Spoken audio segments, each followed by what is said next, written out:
Hello, everybody. Thank you for joining our webinar today, From Benchmarks to Tractions, How to Turn Category Management into a Value Driver. In the next 45 minutes, we want to explore how procurement can get more value out of category management. This is based on the findings of the 24 Category Management Report published by Future Purchasing. My name is Fabian Lampe. I'm the founder of Advanced Procurement, and I have with me today Mark Webb, the General Manager of Future Purchasing and a thought leader around all things category management, and Rachel Legg, a serial CPO and practitioner who has a very fond belief that category management can work in organizations if we do a couple of things right. So before we now really get started, let's do a quick round of introductions. Ladies first, Rachel, would you mind?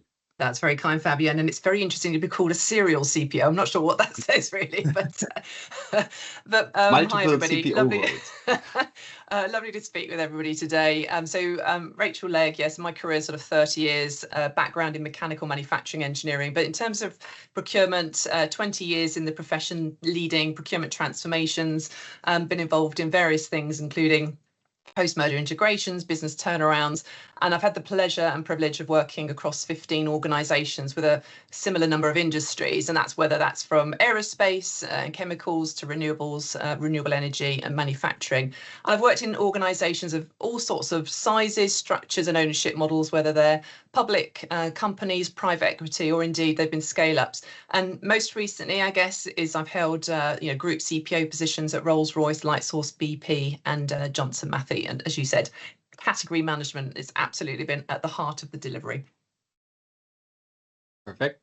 Mark. And I'm Mark Webb. I'm the MD of Future Purchasing. I've been involved in procurement functions for the last 30 plus years now, starting with Mobil Oil, working in Pricewaterhouse and a variety of other consultancies before we started Future Purchasing 20 years ago. So our focus is very much around category management, supplier management, and how organizations can transform to make the most of those things. Perfect. So one quick admin point at the beginning. We do have the Q&A enabled, so please make good use of that. We will answer as many questions as we possibly can. We have a lot of content to go through and to discuss today, but I will monitor that and will try to answer get as many asked as possible. So we have given this title, From Benchmarks to Traction. Now, where are these benchmarks coming from? These benchmarks are coming from the 24 Global Category Management Report. And so let's maybe start out by giving everybody a quick 3 to 5 minute introduction of what that report is all about and how it is structured, so that we're all on the same page of where are we coming from and what is the foundation of this discussion. Mark, if you wouldn't mind. So the report itself, the background to it, we've done this thing for 12 years now, and we've done it with Henley Business School and Professor Mark Day there. So we've established a set of questions. We've been evolving it over that time period, obviously.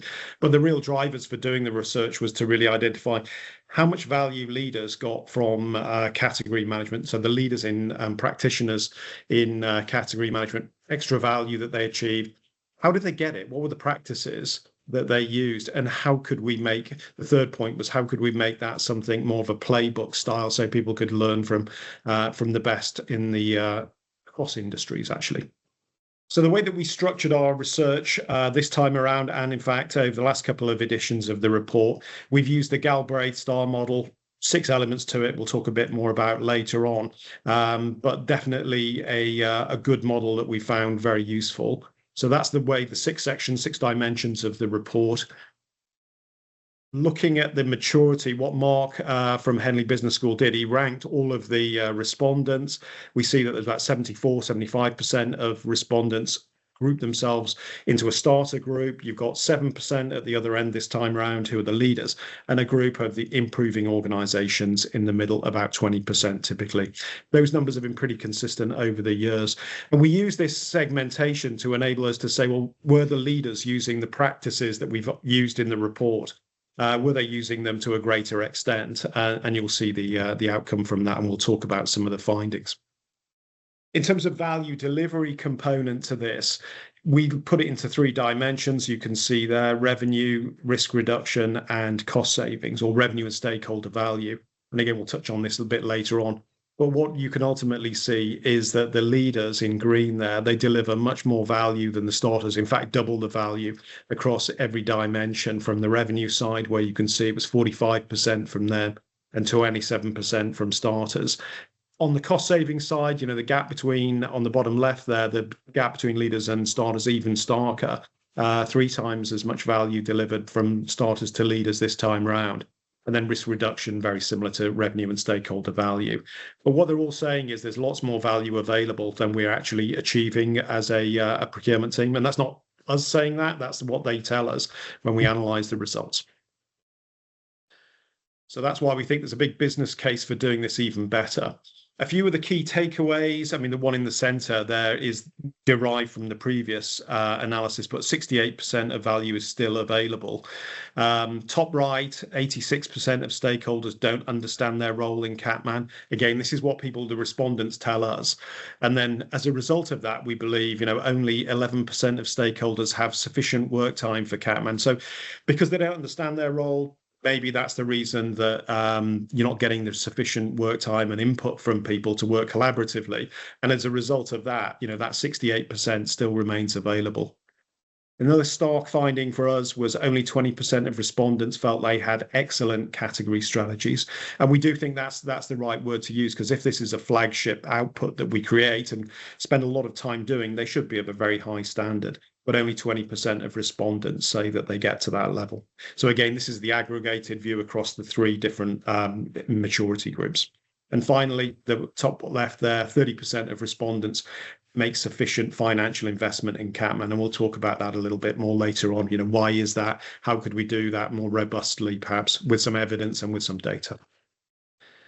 If you want to download the report, just a quick view, this is the section on stakeholder engagement. It's a summary level part, but each of the sections, the 6 dimensions of the report, and we'll send out a link to it afterwards, they're broken down in this style. So there's an overall summary. There's a scoring piece across every dimension's got about 10 questions in it, and we look at those in some depth. And then they're broken down into a page on each of them with some insights and some recommendations. And this is that one on stakeholder support. So really some actionable thinking that we hope to put in front of people. There's also other content in the report. There's some great input from some of the people we interviewed this time, and there's also some thought leadership as well. So a lot of good content in there. Perfect. And as you mentioned, afterwards you will obviously get the recording, and we will just make sure to insert the link to the report as well, so that you can have a closer look at that. And I like that you use stakeholder management or engagement there as the example you showed. 100% certain we will get back to that during the next 40 minutes. Perfect. So thank you so much for that. And I mean, it is shocking that you said 7% are leaders, and those numbers have been pretty consistent over the last 12 years. That unfortunately gives me the feeling that we're not progressing very quickly or making any leaps really. But again, I think there's a webinar just focused on the findings of the report. So if you're interested, on YouTube, you also find a recording of a previous one where we just dove into the details of the report with Professor Mark Day. Now, for this discussion, what I would like to start out with is a very simple question. What does category management actually mean to you? Because it's easy to talk about definitions and all of that, and we should have some of that, but let's really get to the core. What does it mean to you? And Rachel, maybe if you would start. Happy to. But before we dive in, let's just quickly define 2 very important things. One is procurement and one is category management, because often these things are not well defined. But so I will just say, procurement, of course, this is a process for us to be able to responsibly source those goods, services and raw materials that an organisation needs now and into the future. And that's a key part as well. It's into the future in order that organisation can achieve its strategic goals. And if we do it right, if we do procurement right, absolutely procurement acts as a strategic enabler, aligning those supply decisions with the broader organisational ambitions. Category management, on the other hand, is a structured, holistic approach. Typically, it's about grouping those related goods and services into categories that reflect those dynamic supply markets and the organisational needs. So it's that inside-outside. And it spans the full procurement life cycle and arguably the supplier life cycle as well, from category strategy and sourcing, contracting, and then the supplier management side of it, which does include the risk management, performance reviews, and supplier relationship development. And I'm stressing that because, that is something that, we'll come on talk on a little bit in terms of, perhaps what's missing a little bit. So for me, category management is absolutely transformational. It remains a cornerstone of modern procurement. I know there's always a debate about, is category management dead? No, not at all. And it's not just about, cost savings, but it's also about driving that strategic value, aligning, procurement with those long-term organizational goals. So we not just, take the business strategy, but we should be informing that through our category management, so that we're building those adaptive, predictive practices so that we can maximize the impact for our organizations and the communities in which we serve. So ultimately, what I really want to achieve from category management, I guess, and from today's call, is for us to have a shift in mindset. So not just seeing category management as these sort of individual isolated activities, but as this integrated value creating ecosystem, so that we can excel from strategy through to execution, delivering on those measurable results across the entire procurement portfolio, the business, and of course into our supply chains. All right, that's a lot to take in. So, Mark, how do you follow up on that one now? Yeah, I won't try and compete in terms of the quality of the content, to be honest, because that was an absolutely great summary of why we do it. It's many dimensional, and it is that linkage between the supply market and what we actually want from an organization, and how do we get a coherent set of requirements across a set of things that are perhaps easier to buy individually. If we were to look at it, we'll have lots more relationships, we'll have lots more transactions, but you can feel in many organizations that push towards a category and trying to get coherence is a bit of a challenge even now. So it is trying to squeeze more value out ultimately by doing that. And that doesn't mean just savings, as we said in one of those intro slides. It's about the full range of value that we can achieve and optimizing that. And that's where, there is still lots of opportunity. So, but now you have been in this for 25 odd years. I don't know the exact number, but so I will be polite here as well. What makes you so passionate about it, Mark? I mean, like, you have dedicated basically your entire career to just this topic. Well, yeah, I'd like to think there's a few other things in there as well. But also, I think, coming back to your point, it's because, why it's a challenging topic. It's one that means that we are really, it's great driving savings and doing some of those things. We've all enjoyed competitive exercises that you've pulled off really well, but getting the holistic value. And I think as you get more experience, it's that whole blend of value that you can bring to an organization. Why wouldn't you want to do that? It feels like a little bit of a failure not to, try and get, you can't do this forever with every category, but there's more that you can get. And we've got some great examples with clients, and they've done some fantastic work where you go, it's inspirational actually, as opposed to, saying, well, my world ends with sourcing and that's it. This is about really connecting into the business and being that internal, transformation person, even within a category. Highly motivating for people, I think, to do that. I've always found it the case. And I like what Rachel said there about how all of these different bits and pieces, from sourcing and contracting and even purchasing, they all play a part within category management as well. And so that's why it's for me, it always has been such a rich kind of topic, where I basically decide how small or how big it is. And so that's what keeps me very passionate about it as well. So Rachel, now you are, and I said serial CPO because, well, after you've done it once and twice and then a third time, that's serious. And so now you have seen a couple of organizations along your career. What are the kind of things that you have observed? What are the kind of patterns, like how have organizations approached category management? Yeah, so there's definitely a clear pattern that has emerged. Many organizations, they're either, and it pains me to say it, but they still lack robust procurement capabilities in the first instance, or indeed they fail to fully leverage category management. And that is actually really quite common. Instead, they're sort of defaulting to transactional or tactical short-term practices as well. The maturity really does vary quite significantly. You'd be surprised by some of the organizations, what you might think is their maturity. Actually, they've still got lots of opportunity to uncover. And when you look at the different industries as well, typically speaking, those consumer-facing sectors, so like in CPG or FMCG, they tend to be ahead of the, the industrials and scaling industries, like renewables, for example. So, even in those more mature organisations, category management is still often very fragmented. It's got sort of, yes, it's got isolated sort of pockets of excellence, and where those categories, do exist, and perhaps even strong categories exist. Frequently they're failing to get to execution. So we're leaving value that is unrealized from all that hard work of putting the strategies together. Won't surprise you, but supplier management practices as well, like the contract management, performance management, etc., they're often overlooked. So we're causing value leakage.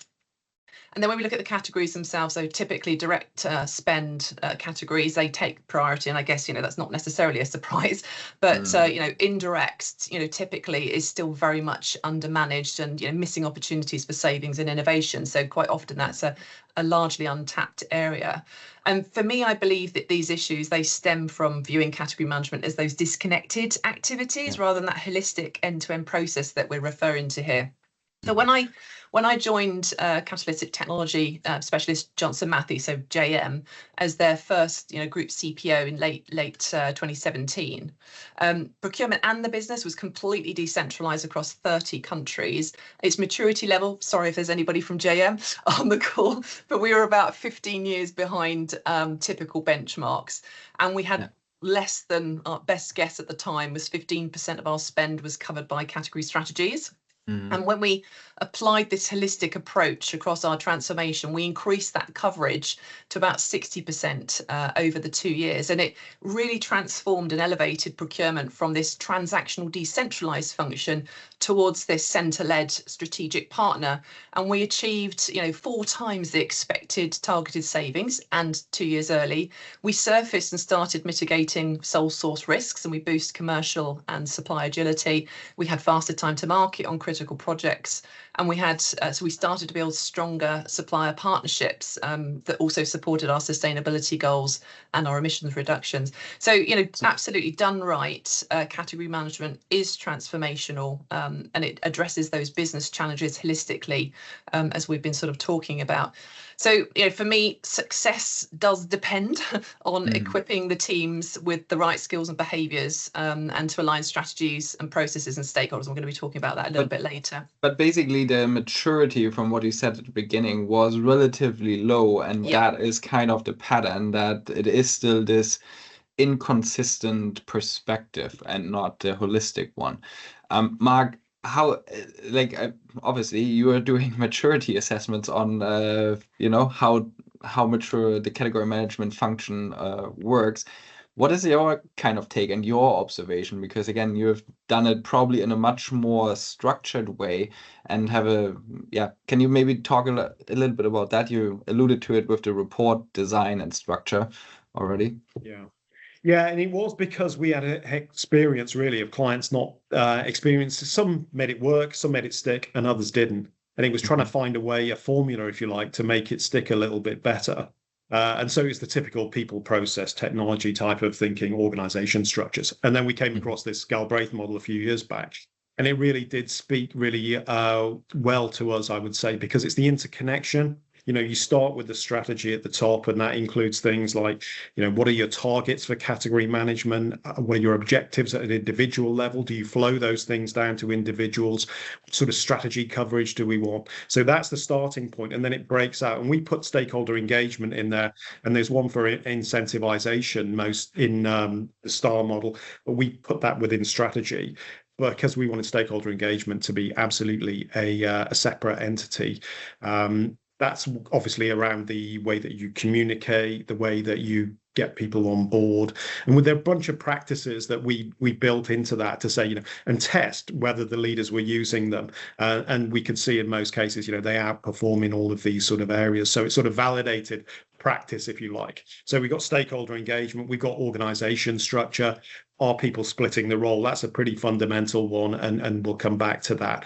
But how are we appointing sponsors for categories, for example? How are we setting up governance across categories? So that's the organization structure. Capability was always in focus for us because we did training, we did coaching, but it's also about how successful is that. And coaching, obviously, our awareness through looking at these 70-20-10 models for the last decade plus. How do we make coaching within teams much more effective so that your line managers are taking a role? But there's a bunch of stuff around that competency frameworks often miss out category management in any detail. So do the leaders put that sort of stuff in there? And then moving on to processes, fairly obviously, it's not just the toolkit, it's the review processes, the way have you set standards as an organization, and many people haven't. So trying to get, good at something you haven't really defined very closely what good looks like is pretty tricky. And the tracking processes and whatever you need to make sure that this thing does not take 12 months to come up with a strategy. And we do know that that can be one of the big negative points. And then finally, value. So we're looking at the way that, are those strategies excellent? Have you defined what excellent looks like? What sort of value are you delivering? How much of the savings get turned into P&L benefit? Not that there's a right answer necessarily at different times. And also how much of the strategy in terms of things that you found out and opportunities you've identified, how much of that has been actually implemented? So you've got a robust approach because people do these things every 3 years was the sort of trend, sort of, I would say on average. But then they were sort of shelved a little bit. And in the first 6 months, you probably see a lot of activity off the back of it. And by, year 3, I'd say often you don't find very much activity at all. What I find interesting is, and I mean, like that star that you just explained is basically right behind you. So I guess it's always visible to people on the call with you. But basically what you just explained to us was kind of more of an operating model structure rather than just thinking of category management. I have my PowerPoint slides and my Excel tools, and that's all that category management is, to really making sure that is fully embedded in the organization. And I think that will be now the focus of the conversation. And I really just have one question, like one follow-up question to your point regarding the value, because earlier when you introduced the report, you mentioned like already the 68% value left on the table, and it's obviously a very catchy kind of statement. And you said value is either savings, it can be stakeholder value, or it can be risk related value. Can you just briefly explain, or like just give us an idea of what you think? Why is that there's so much left undone and so much not actually captured? Yeah, I think it's because most people evolve an environment to make this work, and it sits alongside other tasks, and they never really define it in a very specific way. And it's not because people get lots of things wrong. Sometimes they get lots of things right, but it isn't done with a sort of checklist approach of have we considered all these things?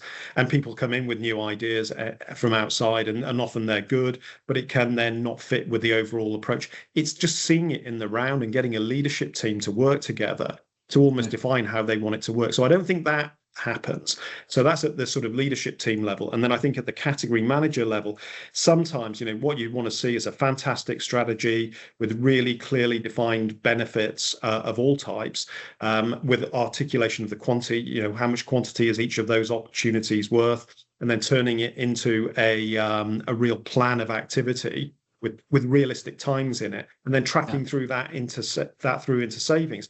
That sort of golden thread, as we call it, is often not implemented in many categories. So sometimes great ideas, but will we see it in the benefit tracking system? Possibly not as much as we'd like to. And I think that's one of the things technology is going to help us with. And I was just going to say, do you mean the benefit tracking system called Excel? Is that the one that you were referring to? So I think there are a few available. But I think the point is actually one that now that I've been in consulting for some years as well, I always found that we're actually not as procurement, we're not very good at project management and being like this kind of like nitty gritty of like, what is the next step? What are the next 5 activities that need to happen? And then really making sure that we track their progress. I think that's part of the challenge that I always had when I was back in those roles. But Rachel, maybe you can, again, like you have done this now so many times. Does this actually resonate with you? Is this something that you have seen as well and reflect your experience, Yeah, for that we're sure. not following through? Yeah, no, definitely. I wasn't surprised by this at all. And, I love what Mark's just said there about that golden thread, because that's absolutely critical.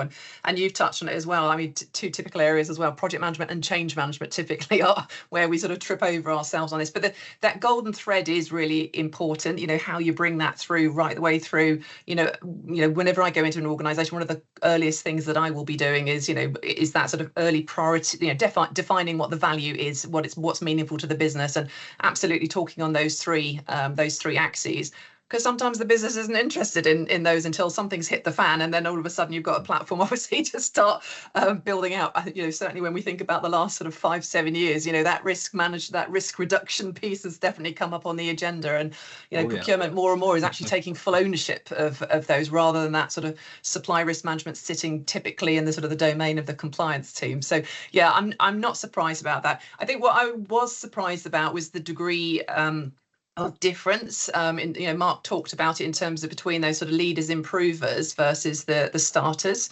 It definitely shows a sort of the case for that, having a robust approach to it, for sure.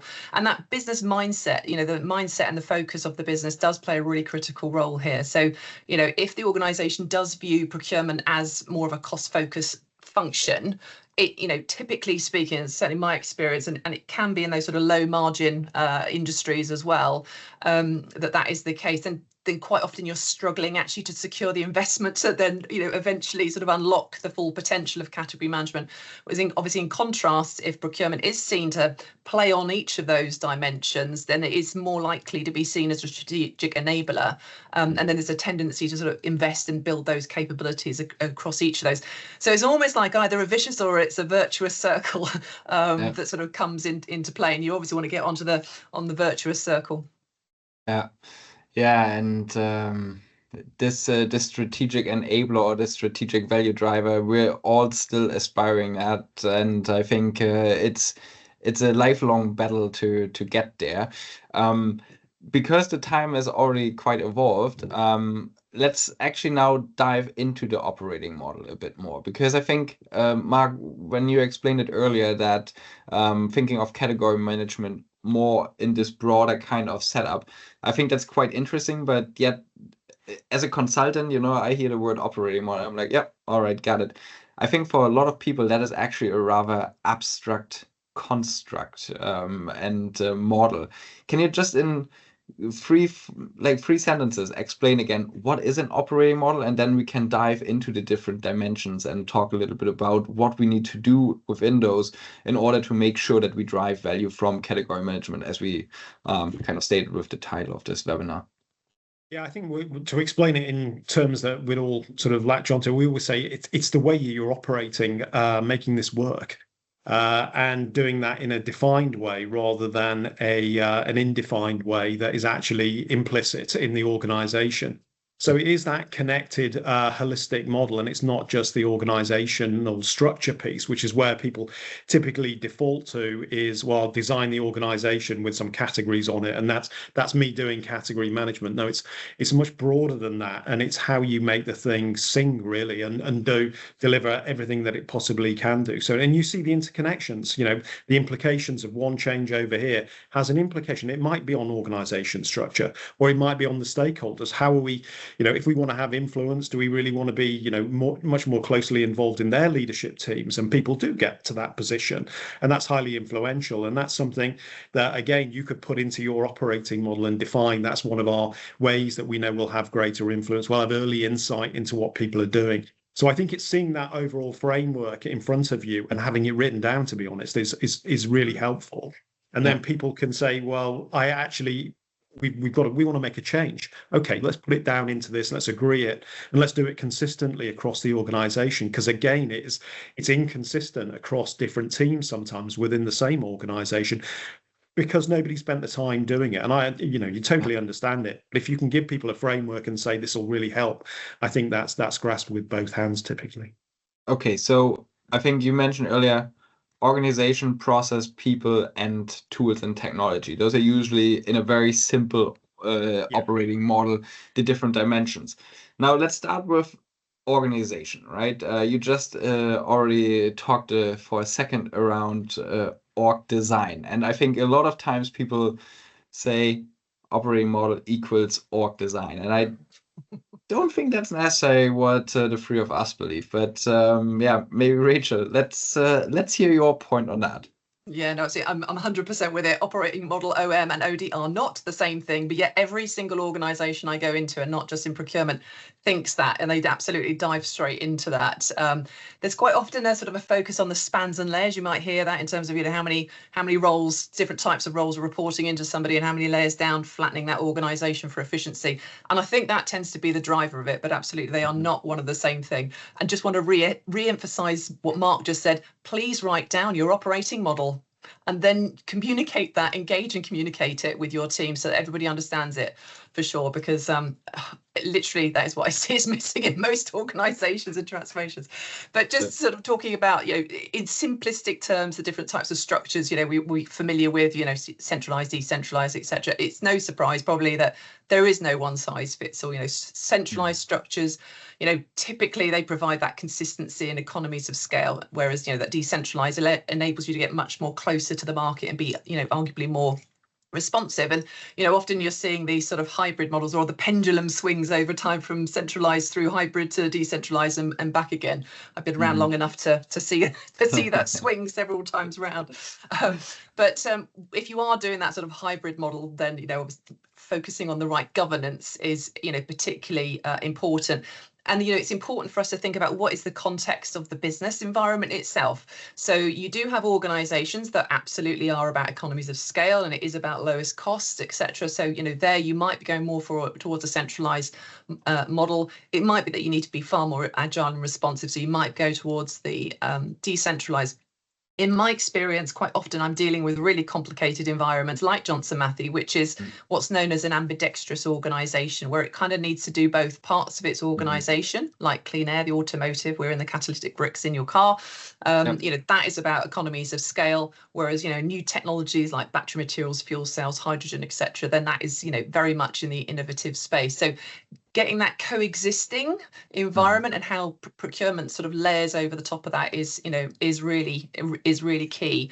And it's important that we really sort of pay close attention to, you know, the different roles that are within those organizational structures, but then the interfaces as well. You know, not least just within procurement, but how we're facing outwardly into those business functions as well. That is really, really key for that sort of seamless collaboration, avoiding, you know, duplication, being as friction free as possible, really. Because one is the thing of like, okay, how do I set up my team and what kind of responsibilities they have? But I think the other element that really fits into this organization piece then often is also like, what are the tasks that people are responsible for? Right. And where do we draw the line between one role and the other? Mark, do you have a perspective on that? Because you mentioned earlier, and I think everybody who deals with category management always has this kind of like, what is sourcing versus category management? Can you maybe quickly talk about that a little bit? Yeah, I think the splitting of the roles from an organizational perspective is something we've seen more and more of over the last few years. And you can see in the results from the survey, 80% of leaders have a separate team doing sourcing. And that's only 20%, I think 25% of starters have split those things, because the time to create category strategies, manage key relationships, manage externally, and then key relationships internally in a big complex organization, you know, you can spend easily, 100% of your time. And it's interesting getting a view from people, even people that have split the roles, or evolved organizations that have done that, sometimes find that they get dragged back into firefighting. So having some clear rules of engagement, and some of that is about capability as well, because you've got to have trust that the people you're handing it over to are going to be able to implement it. So having some really collaborative, as Rachel said, the ways of working where it's not really a brick wall between people. It's actually working on the category project early as the person that's going to implement it. I think is often overlooked. And, those people are doing a really important job because they're bringing it to life. But that doesn't mean you need to go and spend your time doing it. And we've seen some clients who've said you can spend a day a week. If you're a full-time category manager, you have 1 day a week to spend on sourcing, and we're tracking it. So, it's not 4 days a week. And I think it's a really good practice to allow people that a bit of flexibility into this as well.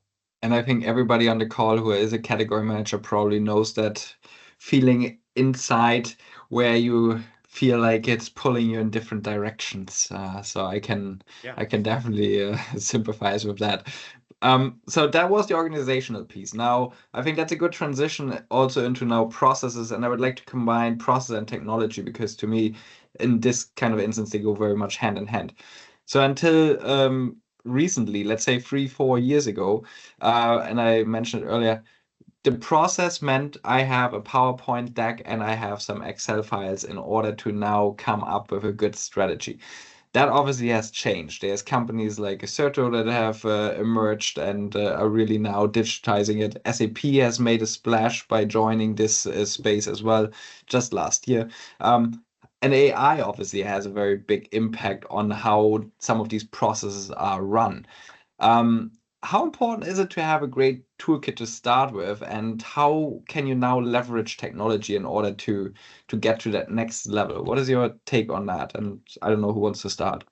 Would you like to go, Rachel? Yeah, you go for it. Go for it. Yeah, I mean, I think, it is really important, not because, creating 100-page slide deck's great, but having something which is easy to use and is not clunky. And we still see stuff that you go, I really wouldn't like to use that myself, because it's not allowing me to present the best look to internal stakeholders. So, a well-structured, even in PowerPoint toolkit that people can easily use, and it allows people to tell a story. So it's one of the things that we always do is put insights and conclusions on the bottom of the each of the tools that we put together, and then allow people to stack that into an easy to tell story is really important. It's overlooked. We all go, well, we've got a set of templates, but often you'd look at it and go, it's either got stuff missing, it's got stuff that people will always take stuff out as well. You can put all the right slides in, but somebody will delete out business requirements, as I don't like to memorably remember seeing. It's like, well, isn't that fundamental?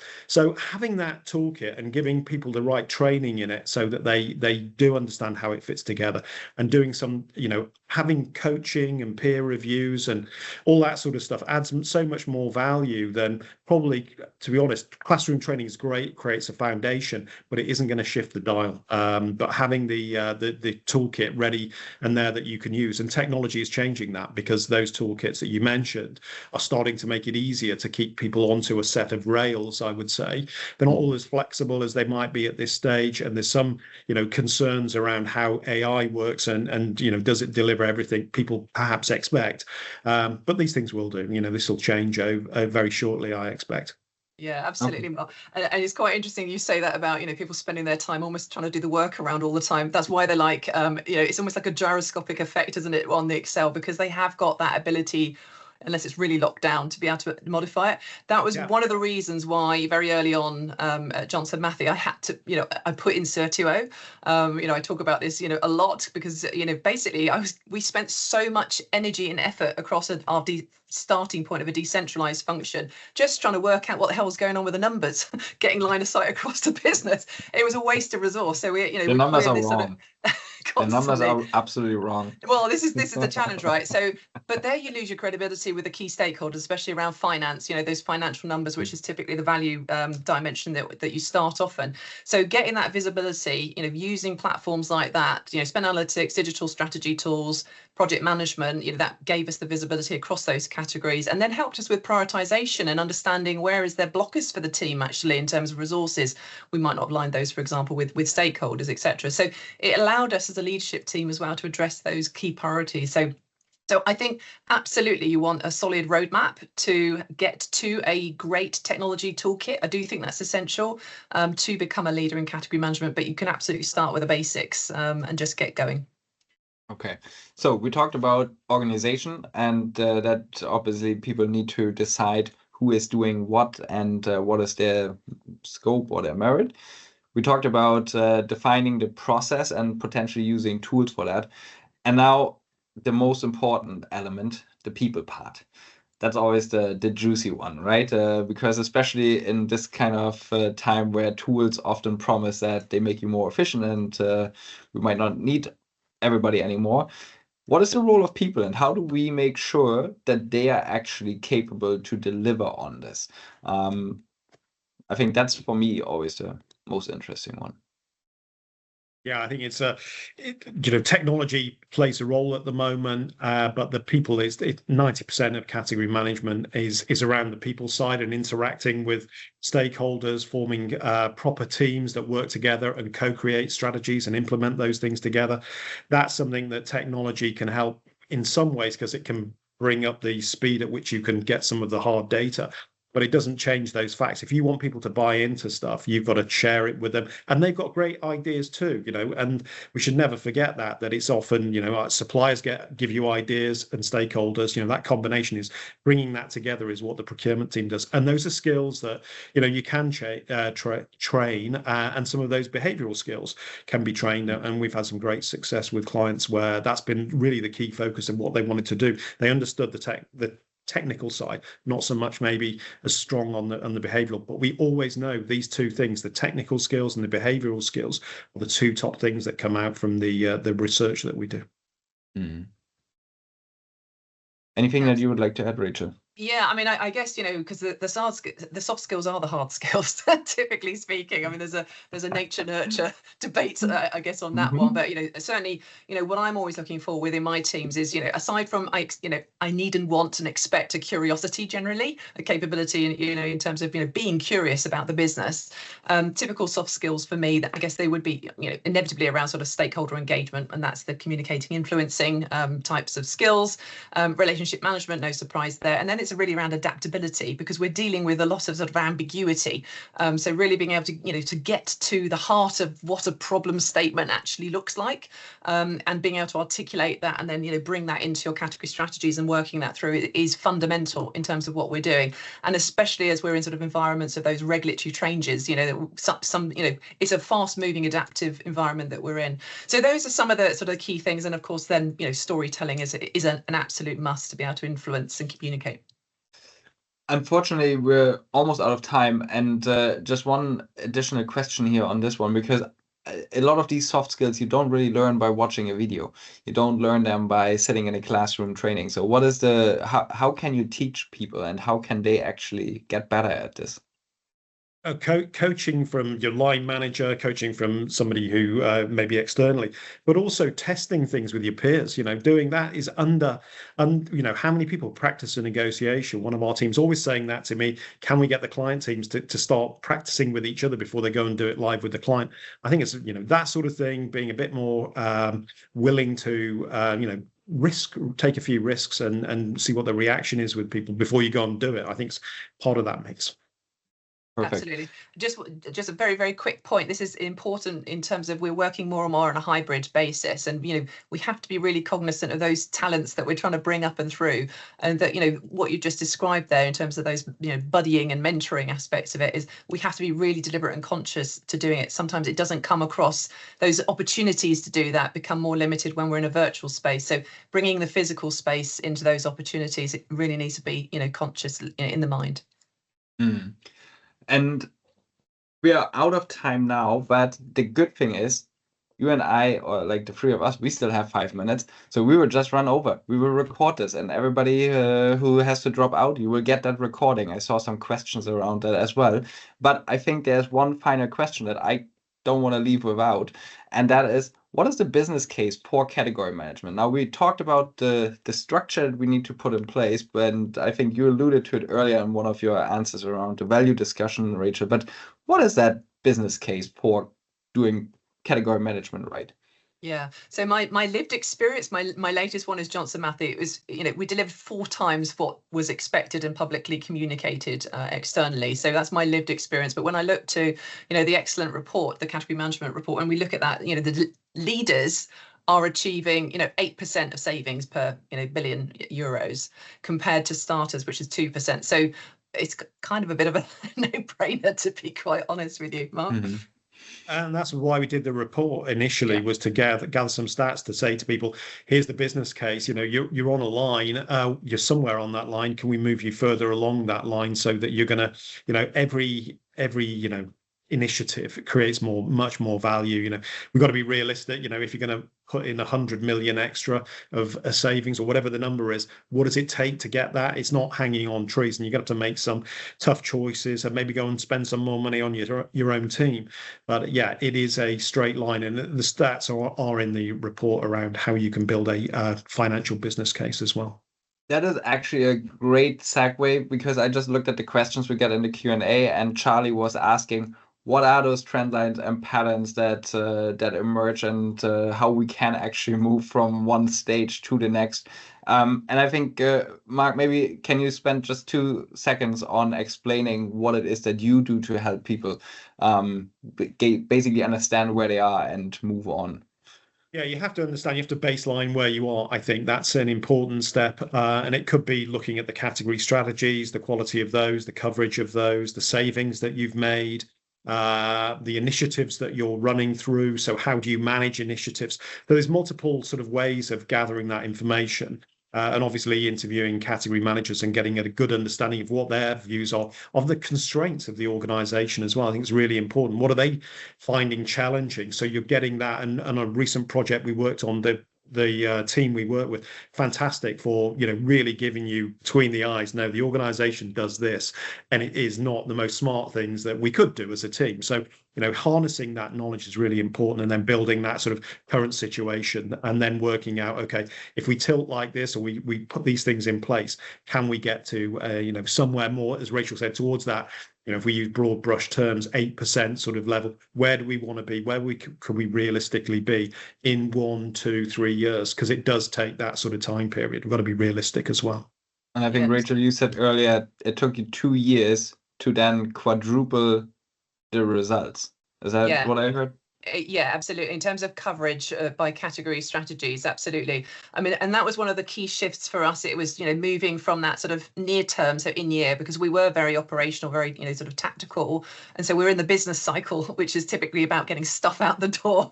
And incentivizing the teams as well. So, our objective structures, so bonuses and objectives, which were completely aligned across the entire organization, even when we were decentralized, because obviously it took time for us to move our model. We had in-year benefits and building a pipeline as a separate piece, as well as, sort of the hard, soft bit around, people and capabilities, for example.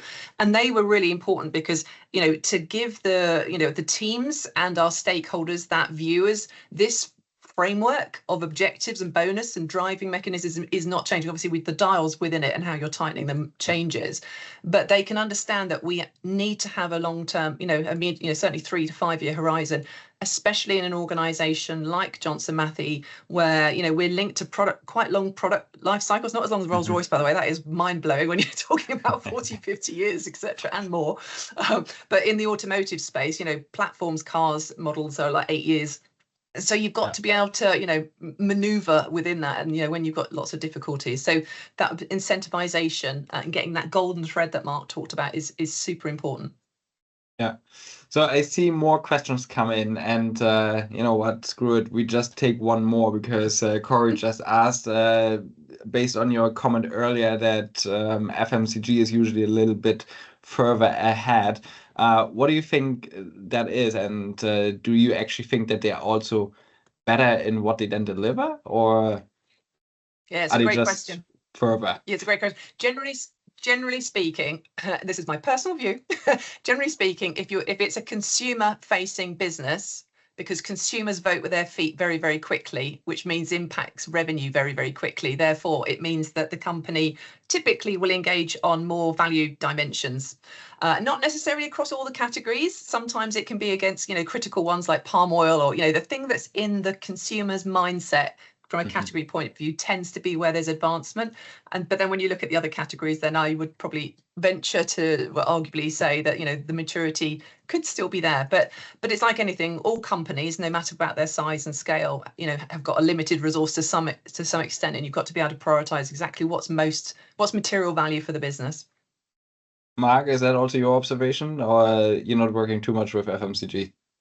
Well, yeah, we've done some work with FMCG, and I'd say, yeah, it's fair to say that the margin sort of side of it becomes much more in your face, and everything that you can do becomes at least worth considering. And in other organisations, where the margins are wider, then doing difficult stuff, slightly painful stuff, they tend not to do it, and that means that's why some of that value is still left on the table. It's organisational appetite and fitness. If you're making high margins in high growth sector, you're not going to follow the same sort of activity as a lower margin business that may be in a declining sector where you're trying to scrape for as much, because it's affecting the value of the business. So really important to know exactly how far you can push things as well, but always good to put that full range of opportunities on the table and see what flies. But if you can get stakeholders from the business on side, of course, you get much more acceptance of what those things can be.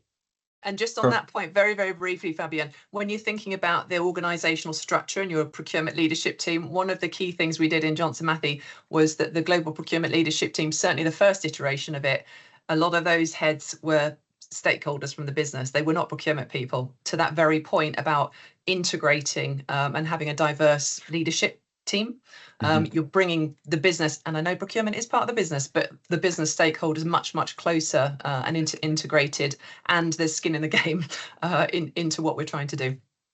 Perfect. So this is it. We're calling it quits. Thank you very much, everybody, for joining us today for this discussion. We hope that it was very insightful and also a bit fun to watch. Please make sure to connect with us on LinkedIn. Follow our pages, and you will definitely get an email with the recording and with the link to the report. As you heard today, the report covers roughly 60 different questions, where for each of them, as Mark showed in the beginning, there's a page calling out what can you do in order to improve on this very particular question. So therefore, please make sure to download it, and if there's any questions that you have following this session now, please make sure to simply reach out to us. Thank you very much again for joining us today, and have a wonderful afternoon. Thank you. Bye. If you would like to speak to us about how we can help you accelerate your journey to category management leadership or other procurement challenges, please reach out to us. Register today to receive the full 2024 Category Management Leadership Report, Influence the Future, where you will find more actionable insight.